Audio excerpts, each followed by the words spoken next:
Welcome to Shri Rajiv Gandhi IAS academy. Friends, இந்த வீடியோவில் March 10 மற்றும் 11ஆம் தேதிகளுக்கான கரண்ட் அஃபேர்ஸ் எல்லாமே பார்க்க போகிறோம். சரி, வாங்க பார்க்கலாம். ஃப்ரெண்ட்ஸ், இந்த வீடியோடைய நோட்ஸ் எல்லாமே கீழே பிடிஎஃபாக டிஸ்கிரிப்ஷன் கொடுத்துருக்கோம். அதெல்லாமே கிளிக் பண்ணி டவுன்லோட் பண்ணிச்சிங்க.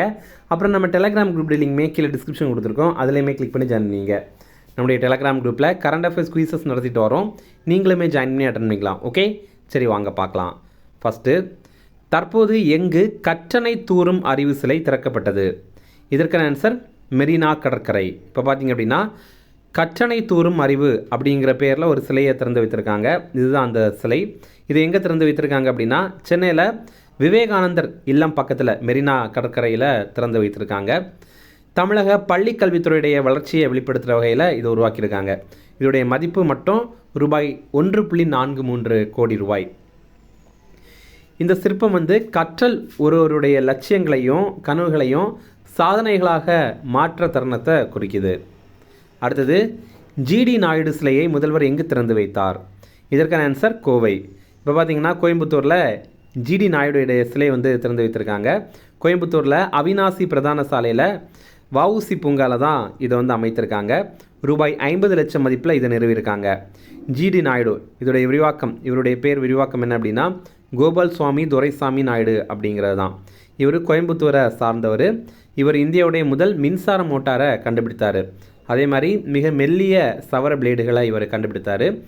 அப்புறம் இருவர் அமரக்கூடிய பெட்ரோல் காரையுமே இவர் கண்டுபிடித்தார்.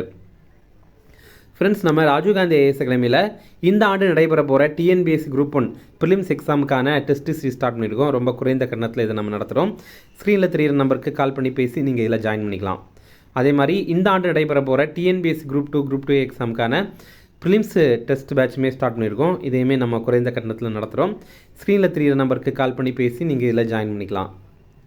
அடுத்தது, 2021 முதல் 2025 வரை அதிகம் ஆயுதம் இறக்குமதி செய்த நாடு எது? இதற்கான ஆன்சர் உக்ரைன். இப்போ பார்த்தீங்க அப்படின்னா இந்த காலகட்டத்தில் 2021ஆவது ஆண்டிலிருந்து 2025 வரைக்கும் ரொம்ப அதிகமாக ஆயுதம் எந்த நாடு இறக்குமதி பண்ணியிருக்காங்க அப்படின்னா உக்ரைன் தான் இறக்குமதி பண்ணியிருந்தாங்க.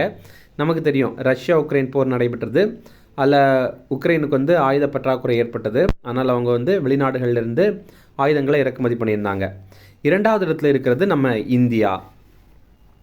உலக அளவில் ஆயுத இறக்குமதியில் இந்தியாவுடைய பங்கு 8.2% இருக்குது. இந்த ரிப்போர்ட்டை வெளியிட்டது சிப்ரி அப்படிங்கிற அமைப்பு. சிப்ரியுடைய விரிவாக்கம் Stockholm international peace research institute அப்படிங்கிறது தான். அடுத்தது, எந்த விமான நிலையத்திற்கு சர்வதேச விமான நிலைய அந்தஸ்து வழங்க மத்திய அமைச்சரவை ஒப்புதல் வழங்கியது? இதற்கான ஆன்சர் மதுரை விமான நிலையம். இப்போ பார்த்தீங்கன்னா மதுரை விமான நிலையத்திற்கு சர்வதேச விமான நிலையம் அப்படிங்கிற அந்தஸ்து வழங்குறதுக்கு மத்திய அமைச்சரவையில் ஒப்புதல் வழங்கியிருக்காங்க. அடுத்தது, இந்தியாவின் முதல் ரிங் மெட்ரோ, அதாவது வட்டப்பாதை மெட்ரோ சேவையை பிரதமர் மோடி எங்கு தொடங்கி வைத்தார்? இதற்கான ஆன்சர் டெல்லி.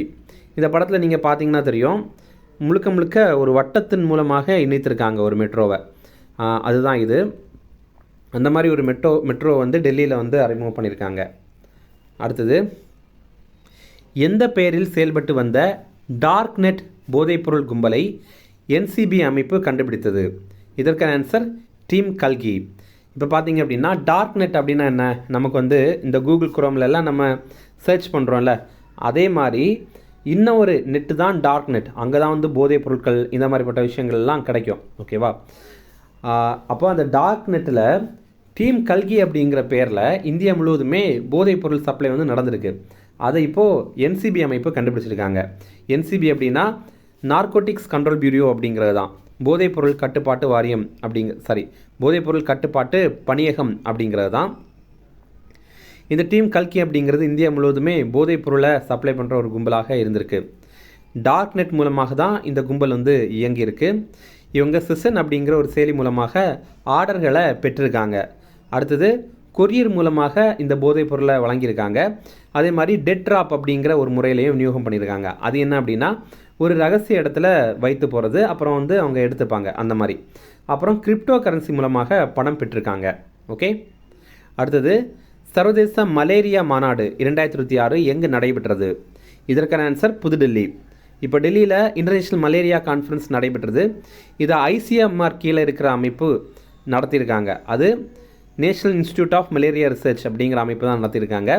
தேசிய மலேரியா ஆராய்ச்சி நிறுவனம் அப்படிங்கிற அமைப்பு. ஐசிஎம்ஆர் அப்படிங்கிறது Indian council of medical research அப்படிங்கிற அமைப்பு. இந்த மாநாட்டிற்கு அவங்க வைத்திருக்க கருப்பொருள் என்ன அப்படின்னா, கண்டறிதல், மேம்படுத்துதல் மற்றும் வழங்குதல், மலேரியா ஒழிப்பு மற்றும் அதற்கும் அப்பால் அப்படிங்கிறது தான். உலக மலேரியா தினம் நம்ம ஏப்ரல் 25ஆம் தேதி கடைபிடிக்கிறோம். அடுத்தது, 2வது உலக பாரா தடகள கிராண்ட் ஃப்ரீ போட்டி 2026 எங்கு நடைபெறுகிறது? இதற்கான ஆன்சர் புதுடெல்லி. இப்போ பார்த்தீங்க அப்படின்னா வேர்ல்டு பாரா அத்லெட்டிக்ஸ் கிராண்ட் ஃப்ரிக்ஸ் போட்டி வந்து இப்போது நடைபெற போகுது. இது மார்ச் 11ஆம் தேதி ஆரம்பித்து 13ஆம் தேதி வரைக்கும் நடைபெறுது. இதில் 8 நாடுகளை சேர்ந்த 257 தடகள வீரர்கள் வந்து பங்கேற்கிறாங்க. எந்தெந்த நாடுகள் அப்படின்னா இந்தியா, ரஷ்யா, நேபாளம், அப்புறம் பூடான், ஹாங்காங், செர்பியா, போஸ்னியா மற்றும் எகிப்து. இந்த ஆண்டு நடைபெறது 2வது பதிப்பு. முதல் பதிப்பு போன ஆண்டு புதுடெல்லியில் தான் நடைபெற்றது. அடுத்தது, ப்ராஜெக்ட் கங்கா என்ற திட்டத்தின் மூலம் 20 லட்சம் வீடுகளுக்கு இணையதள வசதி வழங்க உள்ள மாநிலம் எது? இதற்கான ஆன்சர் உத்தரப்பிரதேசம். இப்போ பார்த்தீங்க அப்படின்னா உத்தரப்பிரதேசம் ப்ராஜெக்ட் கங்கா அப்படிங்கிற ஒன்றா தொடங்க போகிறாங்க. இது என்ன அப்படின்னா, கிராமப்புற பகுதிகளில் இருக்கிற 20 லட்சம் வீடுகளுக்கு அதிவேக இணையதள இணைப்பு கொடுக்கறது அப்படிங்கிறது தான். இதன் மூலமாக 8000லேருந்து 10,000 தொழில் முனைவோர் உருவாகிறதுக்கு வாய்ப்பு இருக்குது. அதே மாதிரி 1 லட்சம் வேலை வாய்ப்புகள் உருவாகிறதுக்கு வாய்ப்பு இருக்குது அப்படின்னு தெரிவிக்கிறாங்க. இதற்காக ஓடிடி என்டர்டெயின்மெண்ட் லிமிடெட் அப்படிங்கிற நிறுவனத்து கூட உத்தரப்பிரதேச அரசு வந்து ஒப்பந்தம் பண்ணியிருக்காங்க. இது ஹிந்துஜா குழுமத்துக்கு கீழே இருக்கிற ஒரு அமைப்பு. அடுத்தது, ஷைன் என்ற செயலியை அறிமுகம் செய்த அமைப்பு எது? இதற்கான ஆன்சர் இந்திய ரயில்வே. இது எதற்கானது அப்படின்னா, பணியிடங்களில் பெண் பணியாளர்கள் இருக்காங்கல்ல, அவங்க பாலியல் துன்புறுதலுக்கு உள்ளானாங்க அப்படின்னா இந்த ஆப்பில் வந்து அவங்க தெரிவிக்கலாம். ஷைனுடைய விரிவாக்கம் sexual harassment incident notification for empowerment அப்படிங்கிறது தான்.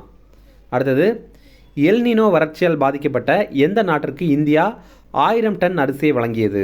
இதற்கான ஆன்சர் மலாவி. மலாவி அப்படிங்கிறது ஒரு ஆப்பிரிக்க நாடு. இங்கே நம்ம 1000 டன் அரிசியை வழங்கியிருக்கோம். எதற்காக அப்படின்னா எல்னினோ அப்படிங்கிறது தான். எல்னினோ அப்படிங்கிறது வெப்பம் அதிகமாகிறதுனால ஏற்படுறது. பசிபிக் பெருங்கடல் இருக்குல்ல, அங்கே வெப்பம் அதிகமாகறதுனால ஏற்படுற ஒரு நிகழ்வு. இதனால் பக்கத்தில் இருக்க நாடுகள் வந்து வறட்சியை அனுபவிக்கும். ஓகே, அடுத்தது புக்ஸ் அண்ட் ஆதர்ஸ் பார்க்கலாம். புக்குடைய பேர் சென்னையின் 100 ஆண்டுகள் பழமையான மரங்கள் அப்படிங்கிறது. இதை இப்போ முதலமைச்சர் மு க ஸ்டாலின் வெளியிட்டிருக்காரு. சென்னையில் 27 இனங்களை சேர்ந்த 57 மரங்கள் குறித்த விவரங்கள் இதில் இருக்குது. இது எல்லாமே ஒரு 100 ஆண்டுகள் பழமையான மரங்கள் பற்றிய தகவல்கள். சென்னையில் எந்தெந்த மரங்கள் எங்கெங்கே இருக்குது, இதெல்லாம் எவ்வளோ ஆண்டுகள் பழமையானது அப்படிங்கிற டீட்டெயில் தான் இதில் இருக்கும். இதில் வந்து 24 மரங்கள் 200 ஆண்டுகளுக்கும் மேற்பட்ட வயதுடையவை. அப்புறம் ஒரு 33 மரங்கள் 100லிருந்து 200 ஆண்டுகள் வயதுடையவையாக இருக்குது. அடுத்தது, எக்ஸசைஸ் லமிட்டியே அப்படிங்கிற ஒரு பயிற்சி. லமிட்டியே அப்படிங்கிற சொல்லுக்கான பொருள் வந்து நண்பர்கள் அப்படிங்கிறது தான். இந்தியா மற்றும் செஷல்ஸ் இடையில் நடைபெற பயிற்சி இது. இது ஒரு இராணுவ பயிற்சி. இது வந்து செஷல்ஸில் தான் நடைபெறுது. மார்ச் 9ஆம் தேதி ஆரம்பித்து 20ஆம் தேதி வரைக்கும் நடைபெறுது. இந்த ஆண்டு நடைபெறுறது 11வது பதிப்பு. அடுத்தது, வரலாற்று ஆய்வாளரான KN பணிக்கர் அவர் மரணமடைந்துட்டார். இவர் கேரளாவை சேர்ந்தவர். டெல்லியில் இருக்கிற ஜவஹர்லால் நேரு பல்கலைக்கழகத்தில் வரலாற்று ஆசிரியராக இவர் பணியாற்றினார். கேரளாவில் இருக்கிற ஸ்ரீ சங்கராச்சாரியா சமஸ்கிருத பல்கலைக்கழகத்தில் துணைவேந்தராகவும் பணியாற்றியிருக்காரு. அடுத்தது, காமன்வெல்த் தினம். இது மார்ச் 9ஆம் தேதி. காமன்வெல்த் டே அப்படிங்கிறது மார்ச் மாதத்துடைய 2வது திங்கட்கிழமை கடைபிடிப்பாங்க. அப்போ இந்த ஆண்டு பார்த்திங்கன்னா அது மார்ச் 9ஆம் தேதியாக அமைந்திருக்கு. இந்த ஆண்டுக்கான கருப்பொருள் காமன்வெல்த் முன்னேற்றத்திற்காக ஒன்றிணைந்து வாய்ப்புகளை உருவாக்குவோம் அப்படிங்கிறது தான். காமன்வெல்த் அப்படிங்கிறது ஒரு கூட்டமைப்பு. அது என்ன அப்படின்னா, பிரிட்டன் நாட்டுடைய ஆட்சி கீழே இருந்த 56 நாடுகளுடைய உள்ளடக்கின ஒரு கூட்டமைப்பு தான் இந்த காமன்வெல்த் அப்படிங்கிற கூட்டமைப்பு. அடுத்தது, CISF எழுச்சி தினம். இது வந்து மார்ச் 10ஆம் தேதி. CISF அப்படின்னா சென்ட்ரல் இண்டஸ்ட்ரியல் செக்யூரிட்டி ஃபோர்ஸ், தமிழில் மத்திய தொழில்துறை பாதுகாப்பு படை. இப்போ நம்ம மத்திய அரசு கீழே இருக்கிற பில்டிங்ஸு, அப்புறம் அணு உலைகள், அப்புறம் வந்து ஏர்போர்ட்டு, இந்த மாதிரிப்பட்ட கட்டடங்களை எல்லாம் பாதுகாக்கிற அமைப்பு தான் இந்த CISF அப்படிங்கிறது. கட்டடங்கள், தொழிற்சாலைகளை எல்லாம் பாதுகாக்கிற அமைப்பு. நீங்கள் வந்து SSC GD எக்ஸாம் எழுதுறீங்க, அல்லது SSCலேயே எஸ்ஐ எக்ஸாம் இருக்குல்ல, அதெல்லாம் எழுதுறீங்க அப்படின்னா இந்த ஒரு போஸ்டிங் நீங்கள் சூஸ் பண்ணுங்கள். இதுக்கு முதல் ப்ரிஃபரன்ஸ் கொடுங்க. ஏன்னா இதெல்லாம் ரொம்ப ரொம்ப நல்ல வேலை அந்த மாதிரி சொல்லலாம். அதே மாதிரி ரொம்ப பாதுகாப்பாகவும் இருக்கும் உங்களுக்கு. இந்த சிஐஎஸ்எஃப் வந்து 1969 ஆண்டு மார்ச் 10 உருவாக்கியிருந்தாங்க. இதோடைய டிஜி, அதாவது இப்போது இதோடைய டைரக்டர் ஜெனரலாக இருக்கிறவர் பிரவீர் ரஞ்சன் அப்படிங்கிறவர். அடுத்தது சர்வதேச பெண் நீதிபதிகள் தினம், இது மார்ச் 10 இந்த ஆண்டுக்கான கருப்பொருள் நீதிமன்றத்திலும் அதற்கு அப்பாலும் பெண் நீதிபதிகள் நீதிக்கான அணுகலை பாதுகாத்தல் அப்படிங்கிறது தான். இந்தியாவுடைய உச்சநீதிமன்றத்துடைய முதல் பெண் நீதிபதி யார் அப்படின்னா ஃபாத்திமா பிவி அப்படிங்கிறவங்க. இன்னும் ரிவிஷன் பார்க்கலாம். தற்போது எங்கு கற்றணை தூரும் அறிவு சிலை திறக்கப்பட்டது? இதற்கான ஆன்சர் மெரினா கடற்கரை. அடுத்தது ஜிடி நாயுடு சிலையை முதல்வர் எங்கு திறந்து வைத்தார்? இதற்கான ஆன்சர் கோவை. அடுத்தது 2021 முதல் 2025 வரை அதிகம் ஆயுதம் இறக்குமதி செய்த நாடு எது? இதற்கான ஆன்சர் உக்ரைன். அடுத்தது எந்த விமான நிலையத்திற்கு சர்வதேச விமான நிலைய அந்தஸ்து வழங்க மத்திய அமைச்சரவை ஒப்புதல் வழங்கியது? இதற்கான ஆன்சர் மதுரை விமான நிலையம். அடுத்தது இந்தியாவின் முதல் ரிங் மெட்ரோ சேவையை பிரதமர் மோடி எங்கு தொடங்கி வைத்தார்? இதற்கான ஆன்சர் டெல்லி. அடுத்தது எந்த பெயரில் செயல்பட்டு வந்த டார்க் நெட் போதைப்பொருள் கும்பலை என்சிபி அமைப்பு கண்டுபிடித்தது? இதற்கான ஆன்சர் டீம் கல்கி. அடுத்தது சர்வதேச மலேரியா மாநாடு 2026 எங்கு நடைபெற்றது? இதற்கான ஆன்சர் புதுடெல்லி. அடுத்தது 2வது உலக பாரா தடகள கிராண்ட் ஃப்ரீ போட்டி 2026 எங்கு நடைபெறுகிறது? இதற்கான ஆன்சர் புதுடெல்லி. அடுத்தது ஷைன் என்ற செயலியை அறிமுகம் செய்த அமைப்பு எது? இதற்கான ஆன்சர் இந்திய ரயில்வே. அடுத்தது எல்னினோ வறட்சியால் பாதிக்கப்பட்ட எந்த நாட்டிற்கு இந்தியா 1000 டன் அரிசியை வழங்கியது? இதற்கான ஆன்சர் மலாவி. அடுத்தது நம்ம போன வீடியோவில் ஒரு ப்ரீவியஸ் இயர் கேள்வி கேட்டிருந்தோம், அதற்கான ஆன்சர் இது. இந்திய அரசியலமைப்பில் எந்த அரசமைப்பு சட்டத்திருத்தத்தின் வாயிலாக அடிப்படை கடமைகள் சேர்க்கப்பட்டன? இதற்கான கரெக்டான ஆன்சர் ஆப்ஷன் சி 42வது அரசமைப்பு சட்டத்திருத்தம் 1976 அப்படிங்கிறது தான். இது நிறைய பேர் கரெக்டாக ஆன்சர் பண்ணியிருந்தீங்க, எல்லாருக்குமே வாழ்த்துக்கள். இன்றைக்கான கேள்வி, வந்தே மாதரம் என்னும் பாடல் பங்கிம் சந்திர சட்டர்ஜியின் எந்த நாவலிலிருந்து எடுக்கப்பட்டது? இதற்கான கரெக்டான ஆன்சரை கமெண்ட் பண்ணுங்கள். ஆப்ஷன்ஸ் சொல்கிறேன். Option A Bhagavad Gita, option B Durgesh Nandini, option C Anandamath, option D Bangadarshan. இதில் கரெக்டான ஆன்சரை வந்து கமெண்ட் பண்ணுங்கள். இந்த வீடியோ பிடிச்சா கண்டிப்பாக லைக் பண்ணுங்கள், நம்மளுடைய சேனலுக்கு சப்ஸ்கிரைப் பண்ணிச்சிங்க, உங்கள் நண்பர்களுக்குமே ஷேர் பண்ணுங்கள். கண்டிப்பாக இது அவங்களுக்கும் மேலே தான் இருக்கும். Okay, thank you.